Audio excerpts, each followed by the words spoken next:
So here we have the Ford KA on a 60 plate. I'm going to start off by showing you around the outside of the car, and then we'll hop in and run through some controls on the inside. But from the outside you can see it's a 3-door car with alloy wheels. Let's start off inside the boot and then work our way around the rest of the car from there.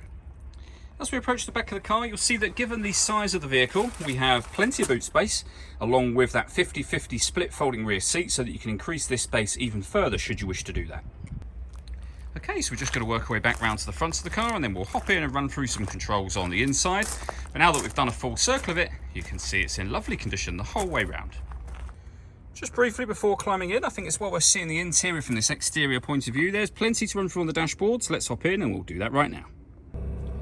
Okay, now that we're inside the car, we're going to start with the dials. On the left-hand side, we have the speedometer. We then have the fuel gauge, the coolant temperature gauge, and the rev counter. In the middle, you can see the total miles of this car. They are 77,410. Over in the center, we have, first of all, the stereo for the car. So you can see that we have AM and FM radio, as well as the CD player just there. This car's also got an auxiliary input as well. So if you plug a device in there, you'll be able to listen to your music that way.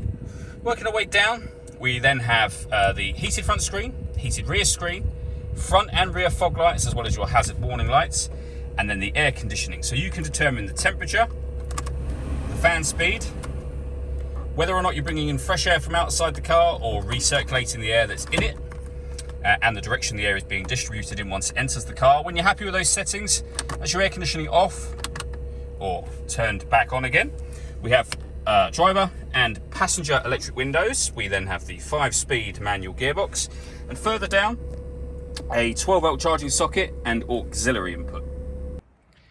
All that leaves me to say is thank you for taking the time to watch this video. If you'd like to come and see the car in person and have a test drive, please feel free to give us a call here at Surrey Specialist Cars. We'd love to hear from you soon.